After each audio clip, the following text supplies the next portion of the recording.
talk a little bit about timing that we have left. Next Thursday, which is June 24th, I know July 24th.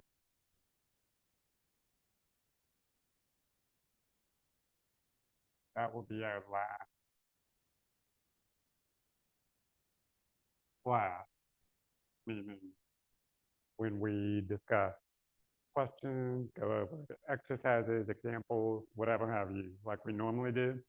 That's our last class next Thursday, July 24th, week from Thursday.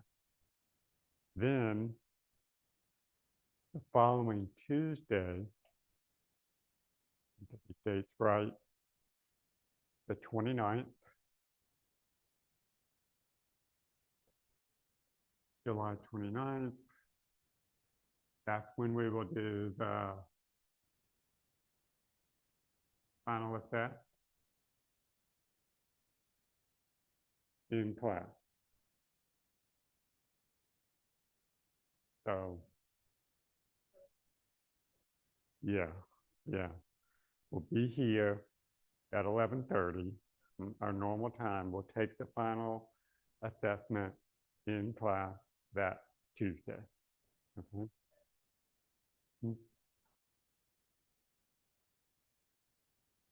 I'll stay here as long as you need.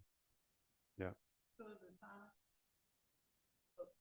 You should be able to finish it in our normal class time, but I'll stay a couple of hours, 2.5 hours, 3 hours, probably pushing it.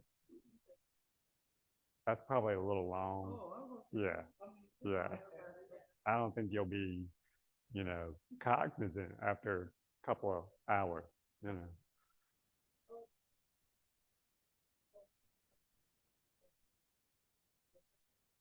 A what?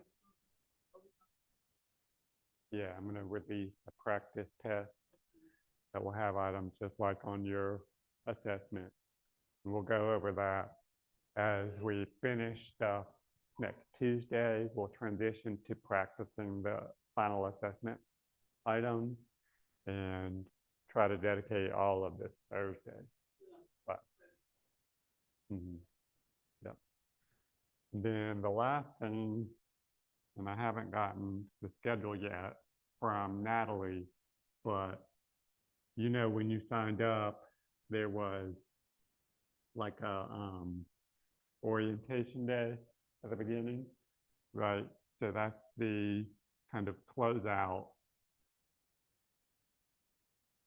day.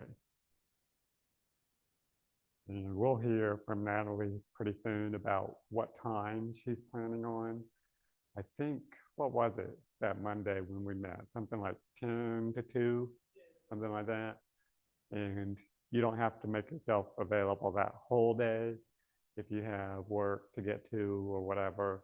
But I would encourage you to hang out with me and Natalie that day for whatever time you're available.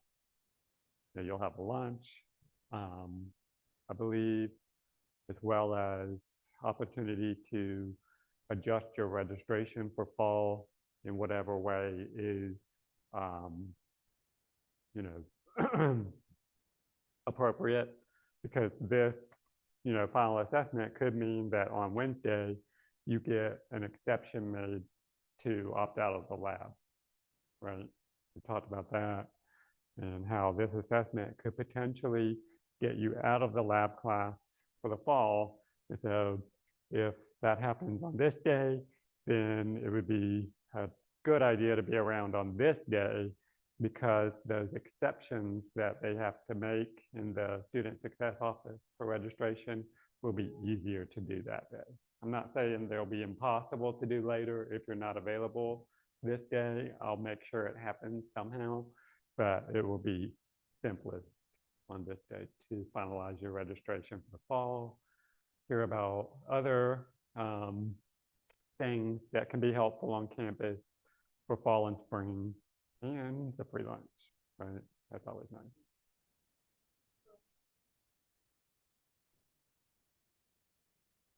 Thursday the the 1st of August. Is that what you're asking about? Like the day after that? Yeah, so a week from this Thursday is our last time we'll meet for class. We'll still meet again here the following Tuesday, but not after this day, not that following Thursday. I believe it's August 1st. No, there's 31 days in July. That's July 31st. So not that Thursday.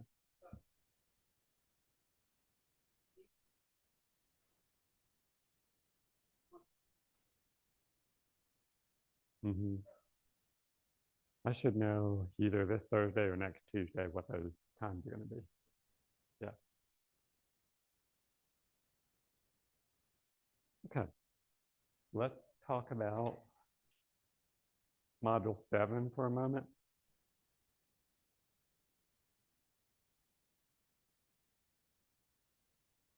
How many of you were able to watch some of the recordings that were on Canvas from Module 7? Okay, if you haven't yet, but I did make them available for each section individually on the homepage of our Canvas course. I have links to all of the Module 7 sections, so you can take a look at those. I want to do at least one problem from each section while we're here in person today, just as a little bit of review and seeing it again for Module 7 because it is a pretty challenging module.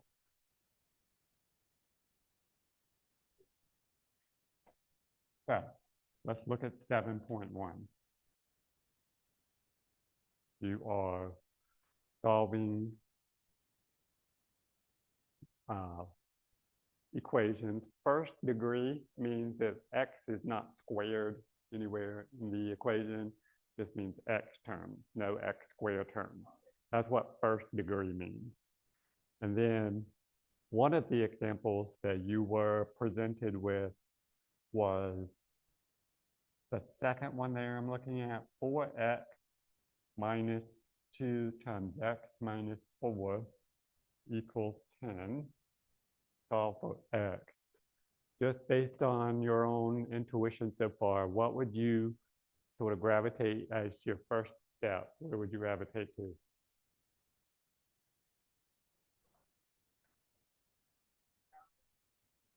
Mm-hmm. We want to get all the variable terms together, collect them if they're like on one side. And it looks like we're going to have some here. This one's looking a little funky. So what do we do here?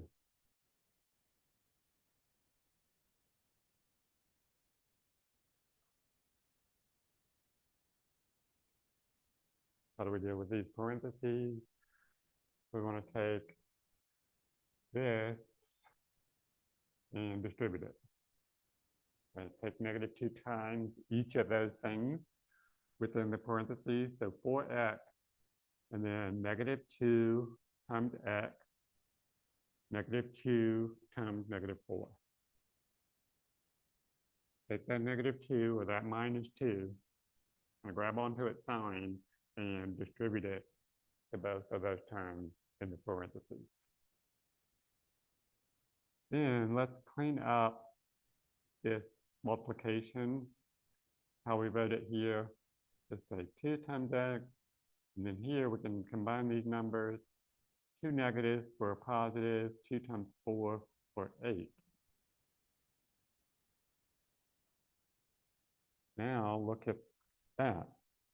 Those look like they're like terms, ready to combine. So what do we get?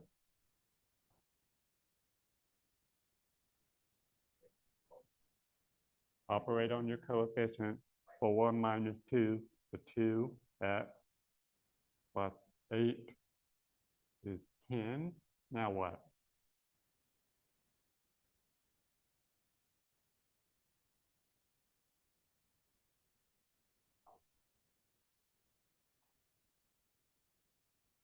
What do we want to do? That 8 and that 10 look similar, but they're on opposite sides of the equation. So this is plus 8. Opposite would be minus 8. Minus 8, minus 8. What do we get? Nothing here, so 2x comes down, equals 10 minus 8 for 2. That's a bunch of equals. I've just been kind of keeping things in line here, but I'm just going to rewrite this last line that we have a little closer together. Bringing the focus in, this is what we have right now. 2x equals 2. What do we do? 2 times x means we need to divide that 2 to get x by itself. 2 divided by 2 gives us 1.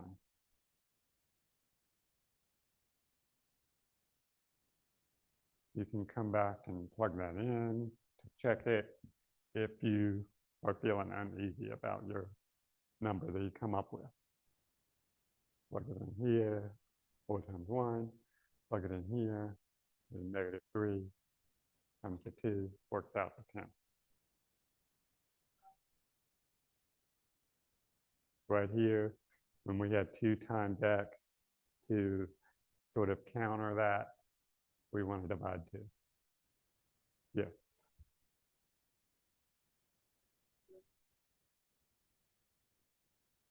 What?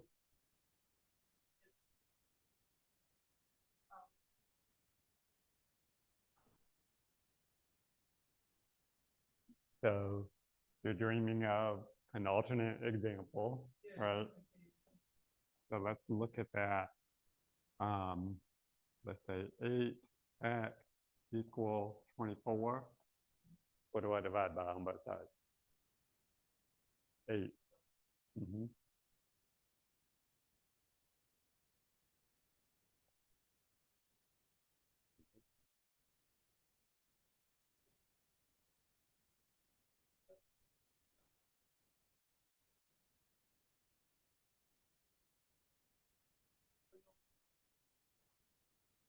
Yeah.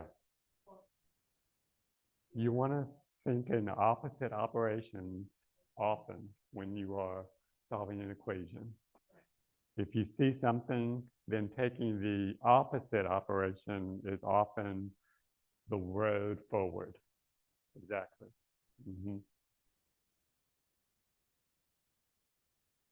Let's look at that last example on section 7.1. 3x minus 2 in absolute values equals 6.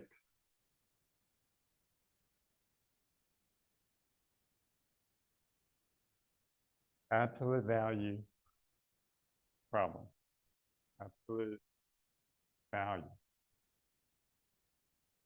We have to get it to this stage first, like absolute value of something equal a number. Has to be there first. If it had other stuff going on, then we would do some moving like this. Okay? But once we have it here, then we break off into 2 separate equations.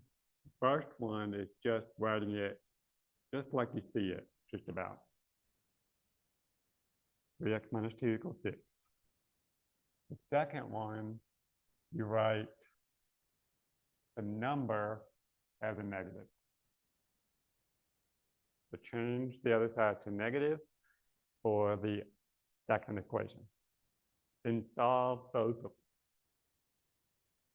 So here looks like that stage where we subtracted 8 on both sides, but this is a minus 2. So what's my opposite of that? Plus 2. Plus 2. Plus 2. Gets rid of it there, leaving you with 3x equals 6 plus 2 for 8. Now I've got 3x equal 8. What do I divide by? The 3. Check that in my calculator. I see it's a decimal, so I leave it as a fraction. Now, once you've gone through the process of the first equation with absolute value, then hold on to your operations because they will be the same. Just kind of repeat them, but don't necessarily write down the same numbers because they're going to change a little. Plus 2, same operation, right, is needed, but this time negative 6 plus 2 gives us negative 4. So a different number over there. Same operation here, because we need to get rid of that 3 by dividing it. That leaves us with x equals negative 4 over 3. So now those are our two solutions. We combine them and get x can be negative 4/3, comma, 8/3. This is what they often say. Enter your answer as a comma separated list.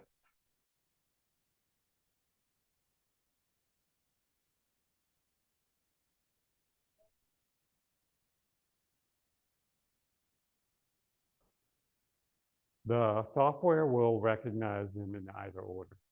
Yep. You could say 8/3, comma, negative 4/3. The only reason I did that is because this is smaller and that's habit. Yeah. But you don't have to do that. As long as you get those two values, you got it.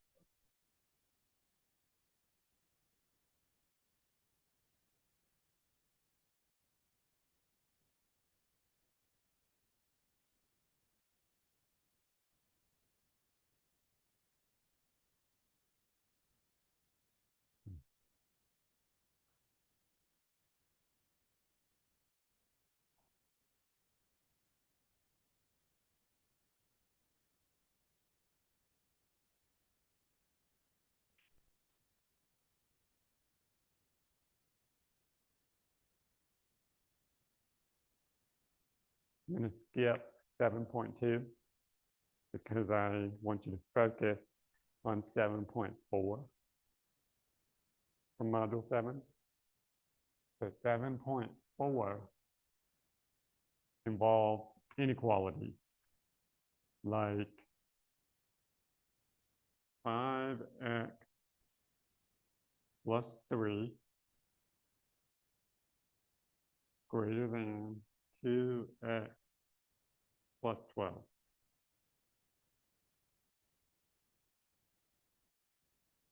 And that's probably the best example that's on your paper. I would encourage you to find other examples online. This is kind of like the best example from your paper. When we have a scramble of unlike terms on both sides, then you need to move those two opposite sides so that they kind of join those that look alike. Like this 5x and this 2x are looking alike, but they're not on the same side yet. And so what I would do here is say minus 5x, minus 5x. That way it's gone from over here. I just have a 3 left. Greater than 2 minus 5 is negative 3. The x, and I bring down this plus 12. And now these two look alike. So let's move the 12 away from the x term over here with a minus 12 on both sides. Negative 9 greater than negative 3x, and then that's gone.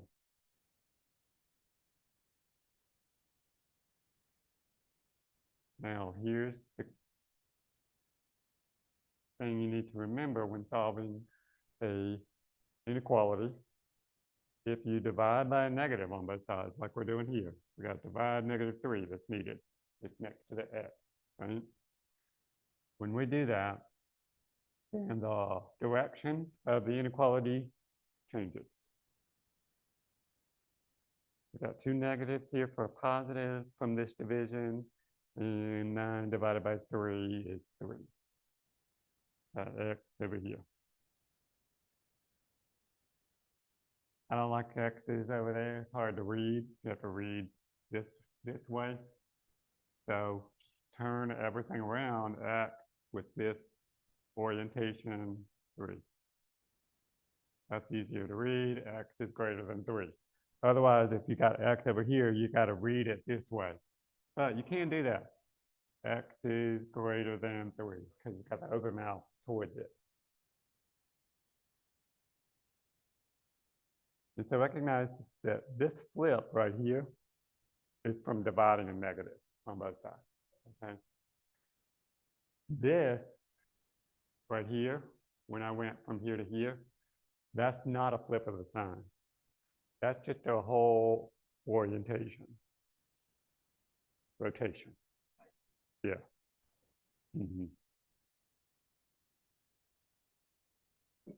There's another way that you could go about that, which is 5x plus 3 greater than 2x plus 12. You could start by subtracting 3 on both sides. 5x greater than 2x plus 9. Then take the 2x and move it like this. 3x greater than 9 divide 3, and x is greater than 3. Same solution. It's a little bit different route. There's 2 routes that you could go, or actually 4, but if you started moving your x terms like that first, you might kind of see a different path than if you started by subtracting your number terms and then your x terms later. A little bit different path, but notice how the answers are the same.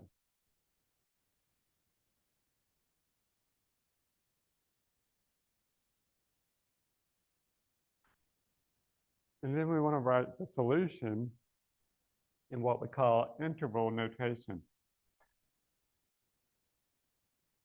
Interval notation. So I know I boxed these, but that's not necessarily how you want to enter them in the end. Got one more step, interval notation. Sketch out a landscape for yourself. I always encourage putting 0 on there, negatives are over here, positives are over there.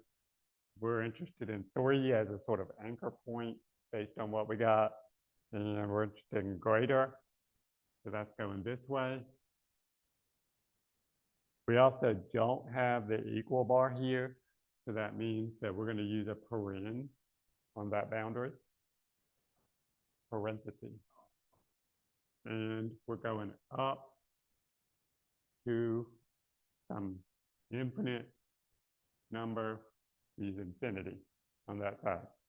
So the interval notation here is from 3 or more, no bound above, so infinity on that side.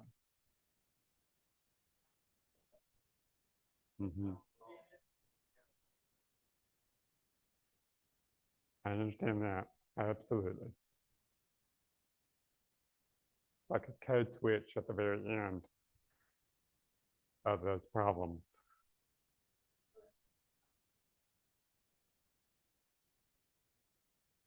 What?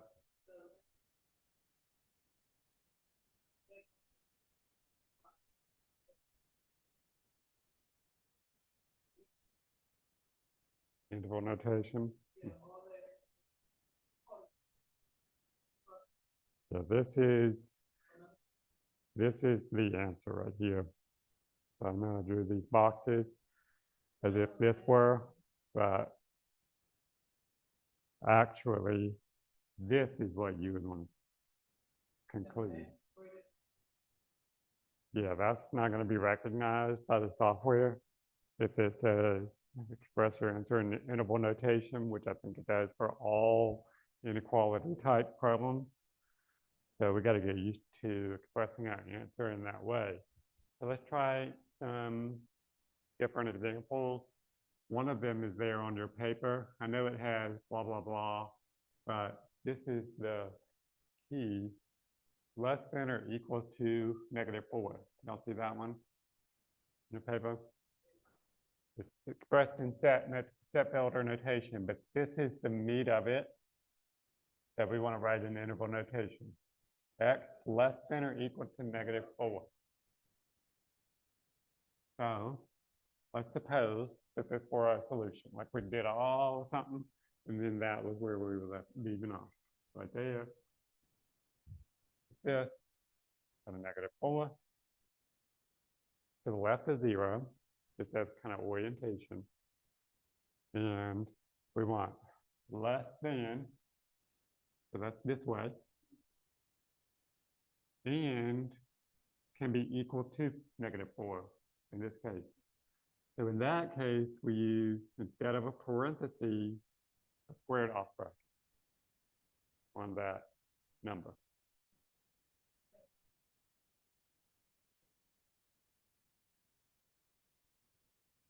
This way, less than. The equal bar tells us square bracket. Okay. Equal bar up underneath.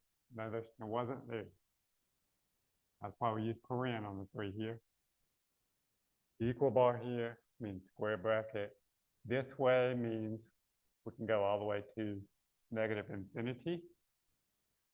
And so translating this diagram to our final form is from -infinity to 4 inclusive.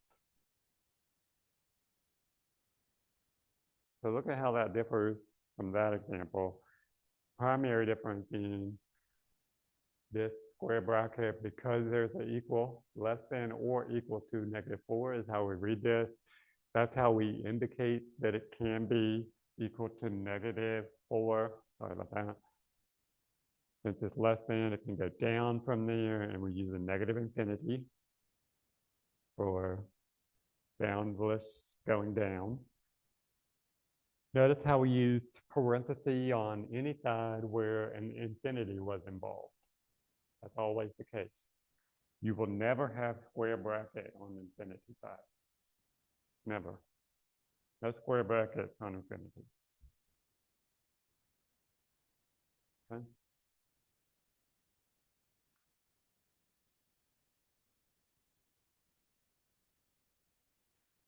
All right.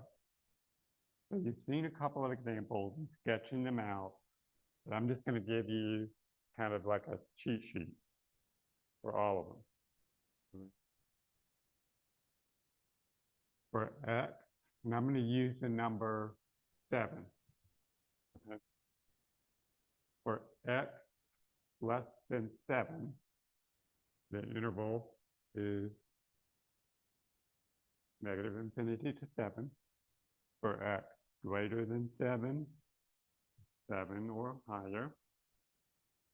For X less than or equal to 7, it's from -infinity to 7 with a square bracket on it.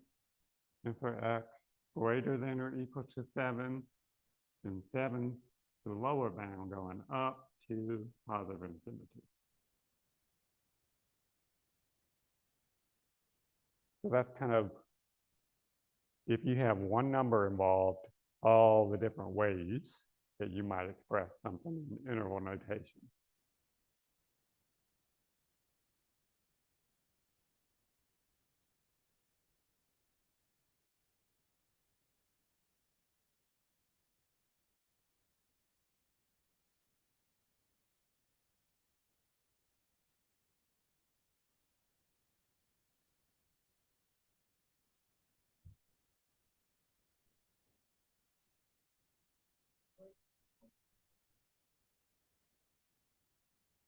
Yeah, the line up underneath means or equal to.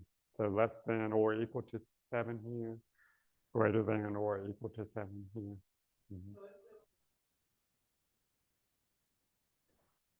If it has that bar, you can read it as equal, regardless of whether it's less than or greater than.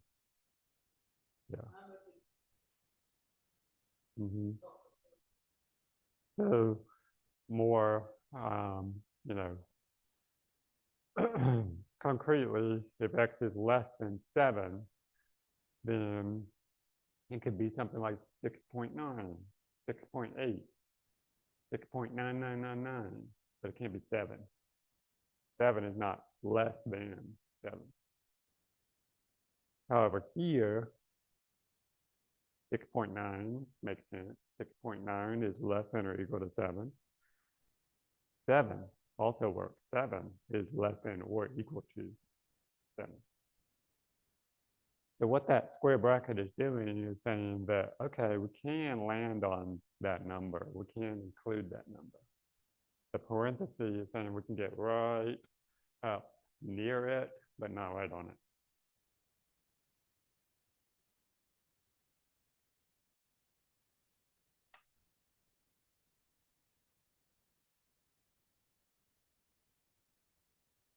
Let's solve another one.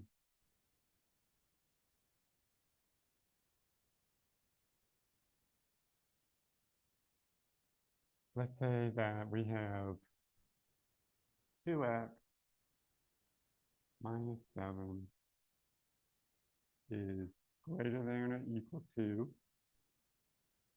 uh, negative 6x plus 4x.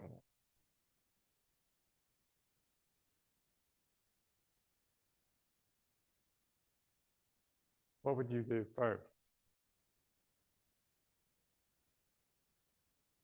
Hmm?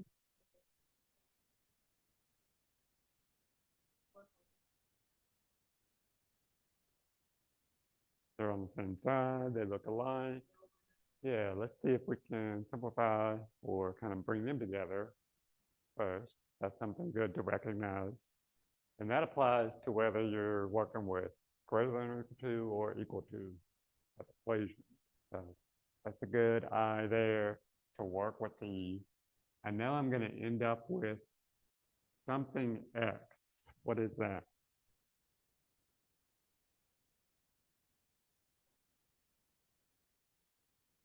If I had this, I would agree with you, Jackie. That's 10x. But what if I have a negative on that 6? What are they combined to?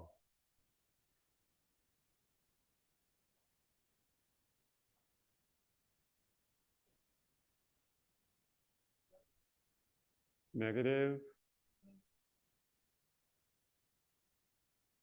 what? I do 4 minus 6. Where do I land? 2. And because the 6 is larger, I'll have negative 2. Mm-hmm. Okay. I know that's reaching way back, but we got to hold on to those principles. Now what? I got variable, number, variable. So maybe do minus 2x here. Get rid of it. Move it over here. Go on from there. Bring down my minus 7. Greater than or equal to. Those are just coincidentally the same over there. Notice I subtracted 2x here. So it's got to happen on both sides, and it just happens to look just like that. That's no magic, just coincidence. Now, minus 2x combined with minus 2x gives me how many x's?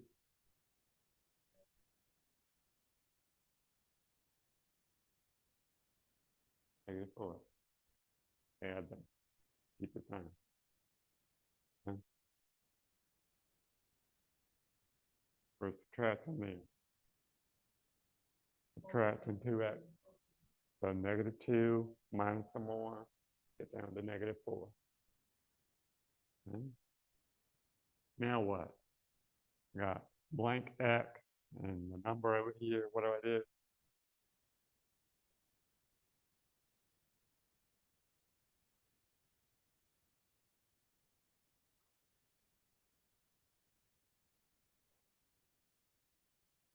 What operation am I going to do? Multiplication, division, division? Good. Divide. What number? This is it.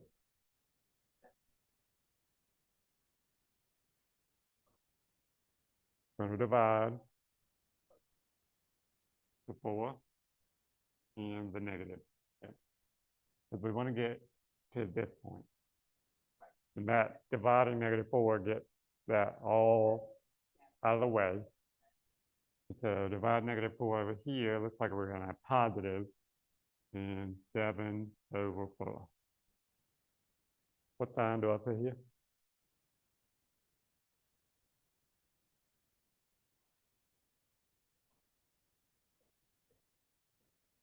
Yep. Remember, divide negative on both sides means I switch the order. This is now pointing this way for less than or equal to.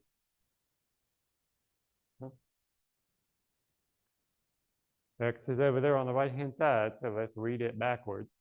All right. X is greater than or equal to 7/4. You got X on this side, just read it as if you are looking in the mirror.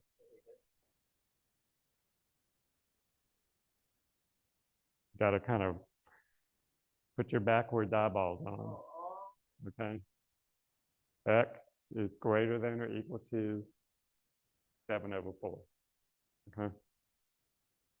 You can reorient it if you want. I just don't want you to confuse that with flipping the sign because of dividing a negative. You can reorient it if that helps you. That is the same as X like this, okay? And then you can read it just as it is. Yep. All right, let's kind of just sketch out our interval notation. 0 here, that's a positive number, so it's over here. And greater than goes this way. I have the equal bar, so I'll have square bracket on the number, and then it's going up to positive infinity. So that diagram means I have the interval 7/4 with a square bracket going up indefinitely up to positive infinity on the right with a parenthesis.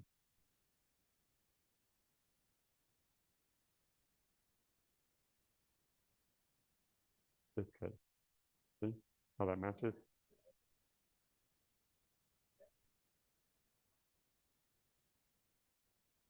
This case.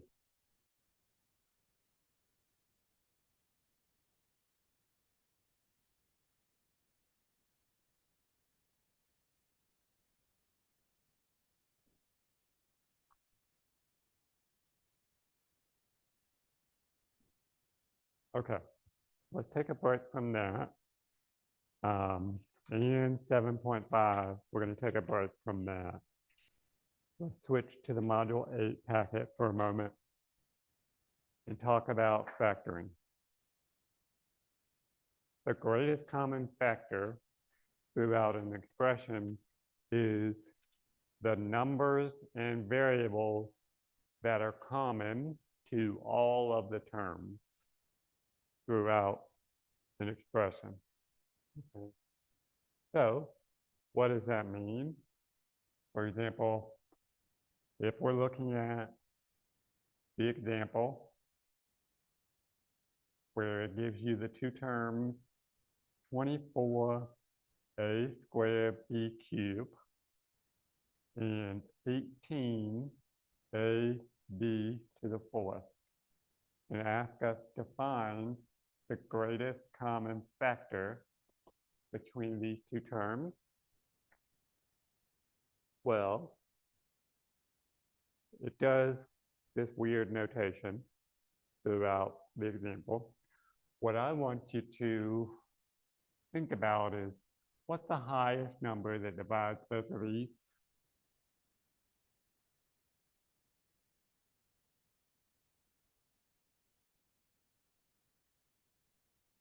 We can divide it 2, definitely. But we can also divide it 3. So those two together is 6. That's the highest number that will divide both of them. So 6.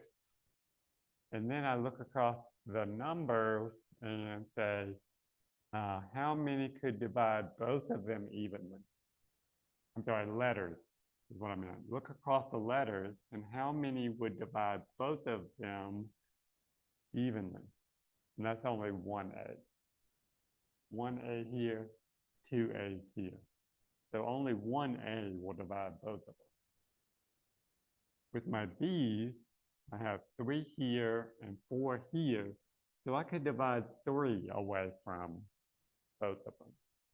I could divide 3 here, and I have at least 3 B's here I could divide away. Basically taking the lowest exponent in those two terms. The lowest exponent on A was 1. The lowest exponent on B was 3.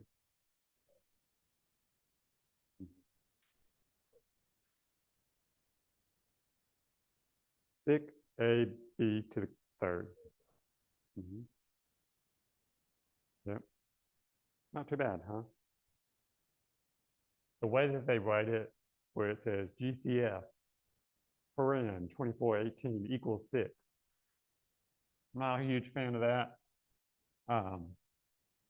Let me show you another way of thinking about getting that number 6. I take 24 and 18 and start breaking them down. 24 is 2 times 12, right? And then 12 is 3. Let me just keep that out in 2s. 2 times 6. And 6 is 2 times 3. That broke down 24 into all of its prime factors. 18 is 2 times 9. And 9 is 3 times 3. And so if I go through and collect those factors which are common to both numbers, they both have a 2, and they both have a 3. And that's all that agrees, right? I have 2's left over here, and a 3 left over here. So no more agree. 2 times 3, that's 6.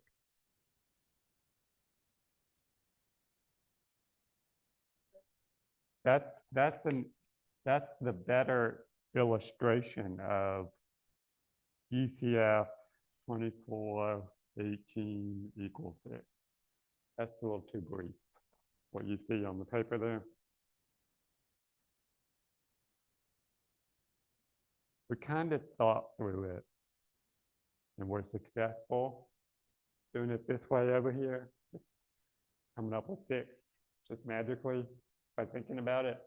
But not always will that be clear or immediate in identifying that. So this is a method of getting there.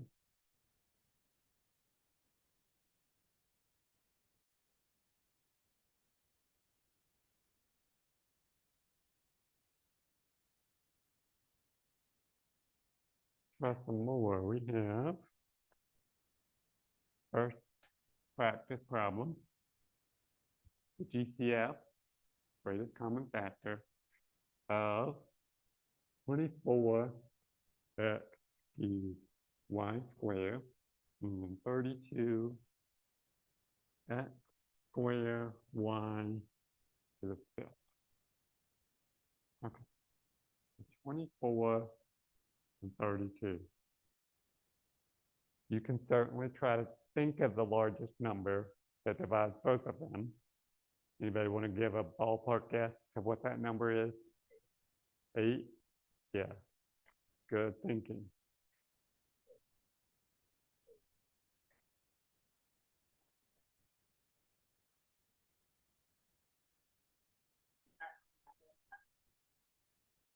Yeah, I'm going to illustrate this in just a moment.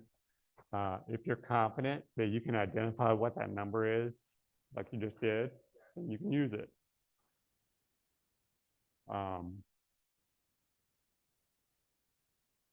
just going to take down that you told me.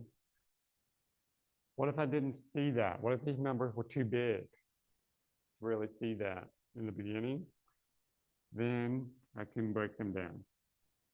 I can do 2 times 12, 2 times 6, 2 times 3, and then 2 times 16, 2 times 8, 2 times 4, and 2 times 2. Now let's go back and kind of pair off. One pair,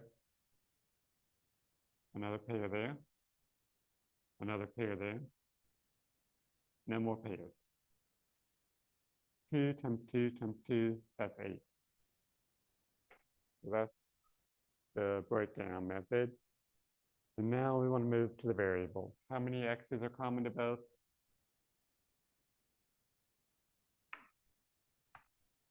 2. Pick your lowest exponent. How many y's? 2 there as well. The lowest exponent.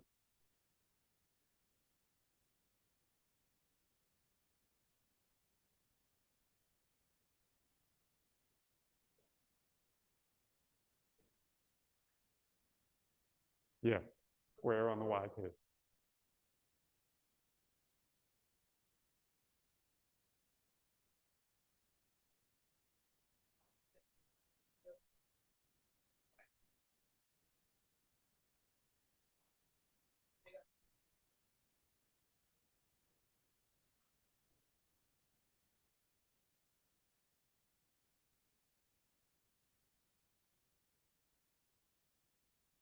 You okay with that last example? You okay with that last example? Enough for now? I would go to the AST building across the quad and to the left right after you walk in that building. Yeah.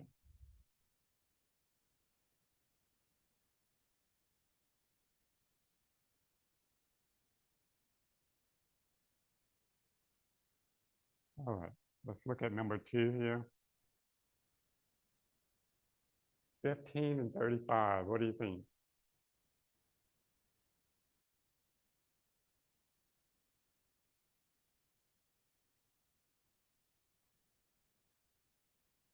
Five will definitely divide both of them.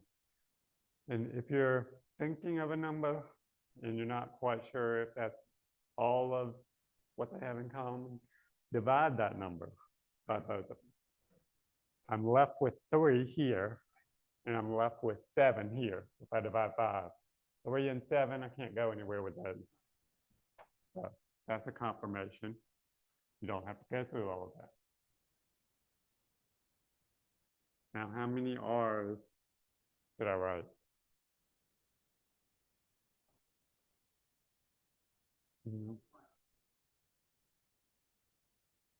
Does that one have 1 R? No. So they don't share R's. I can't write an R in there. Do they share S's? Yes. Only 1 at most do they share. That one has a 3 on it. That one has 1, understood. Do they share T's? Yes. They only share 2 at most because that one only has 2.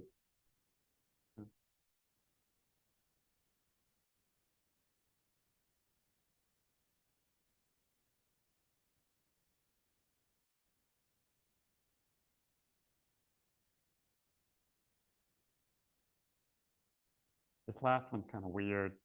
It says write this in 2 different factored forms.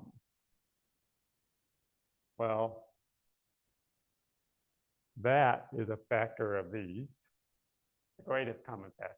This is a factor of these, right?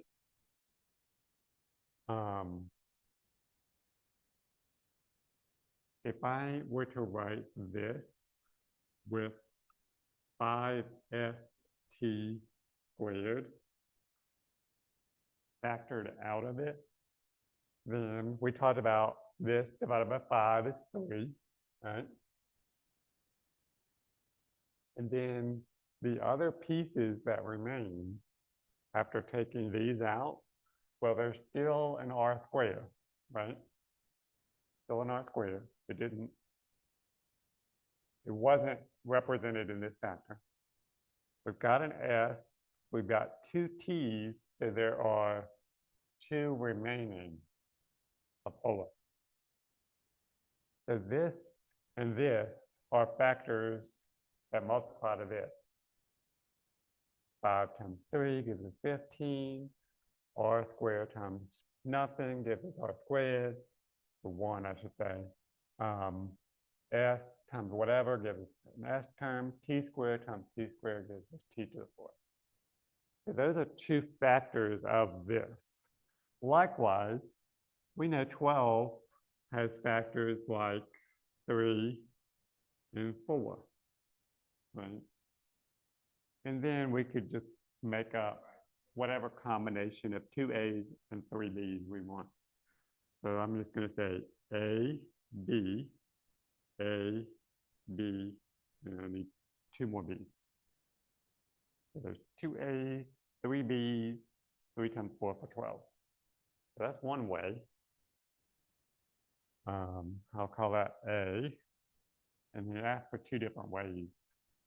Let's just say we're going to use 2 and 6 as things that multiply to 12.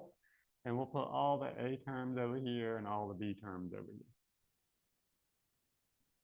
Perfectly legitimate example of 2 factors that multiply up to this.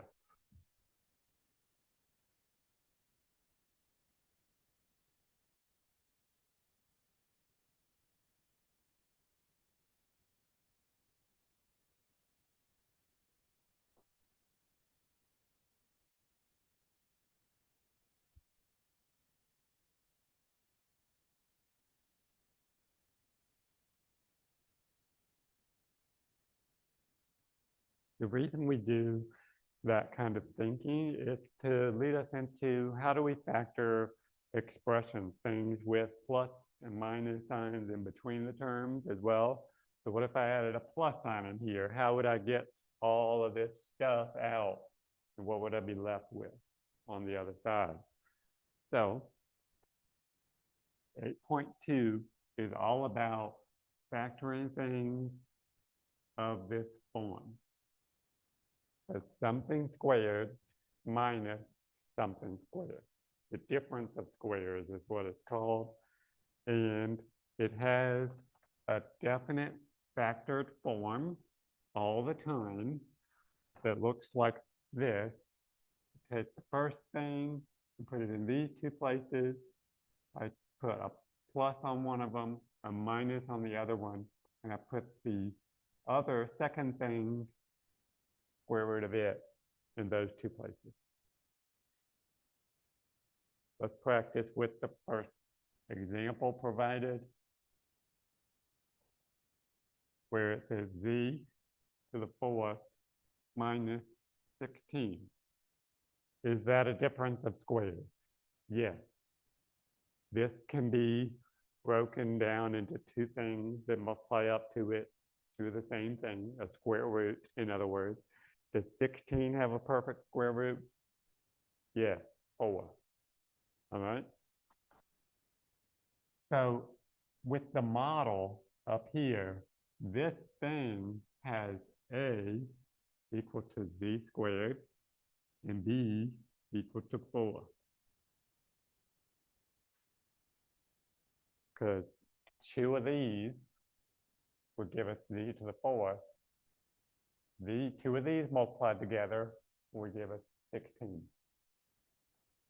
So this now can be factored as A plus B times A minus B.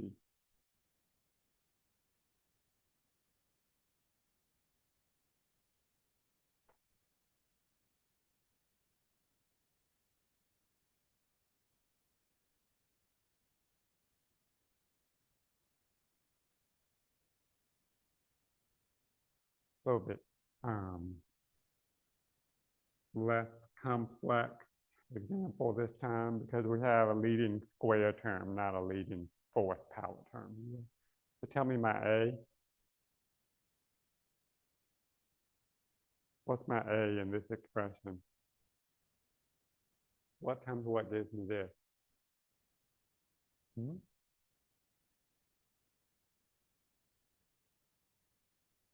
It has to be the same thing. Blank times blank. Did you say something like that? One what?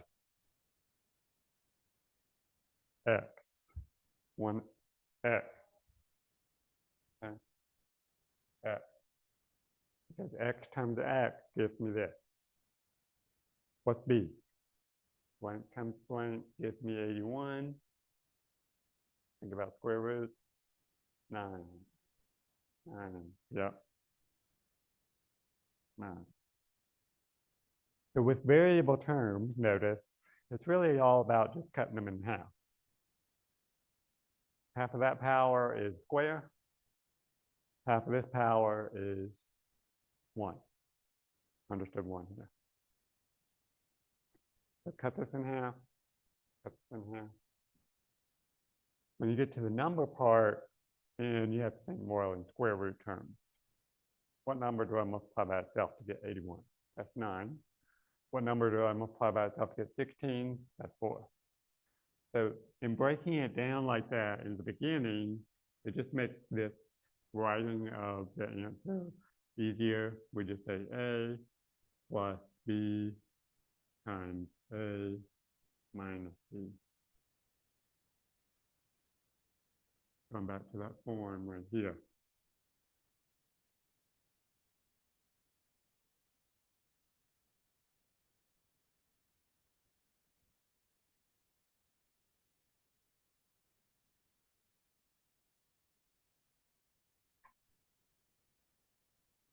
I'm going to do some more of the practice problems you see on your paper, but I want to offer an alternative example. Let's take that last one, x squared plus 81. What would we do if we were tasked with factoring this? Let's think about that for a moment.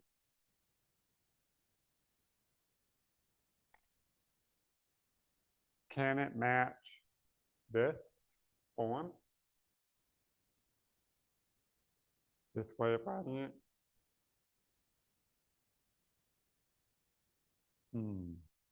Doesn't match, right? So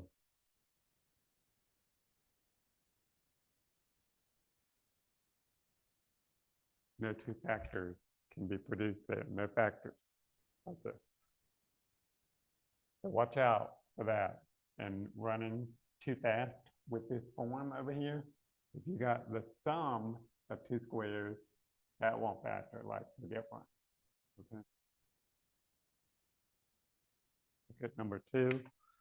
We have 49 y squared minus 1. And we want to think about our square root. What's the square root of 49? 7. Take your calculator and do square root of 49, just to confirm for yourself. And then what's the square root of y squared? Y. Cut that power in half whenever you're dealing with a variable. So that has both things going on in the first term. What's the square root of 1? 1. So now we got our A and B. We write down the two factors, difference of squares. We broke down the square root. So now we have A plus B times A minus B.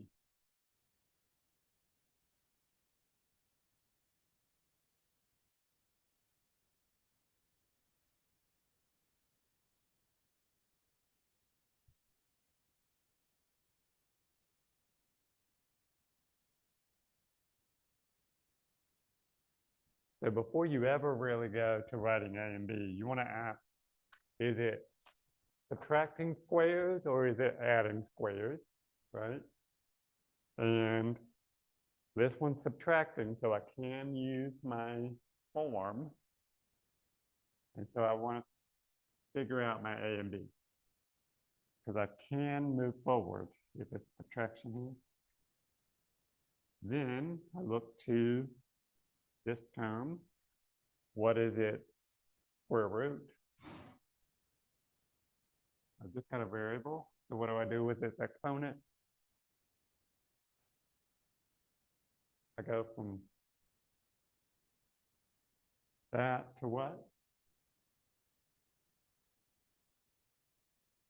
Cut it in half. 2. Yep, cut that exponent in half. If you're taking the square root of 81, what's that? 9. And square root of y4, y. Wait, cut that exponent in half. All right. When it squares, it goes to 1. Cutting 2 in half is 1. Cutting 4 in half is 2. So there we have our A and B ready to go into our model form like we started with. And we've got A is x squared plus B 9y squared A minus B. That's how you all of that. So that is a special form of factoring terms called the difference of squares, something of that nature, as we saw in all of these examples, but not this one. This one's its own.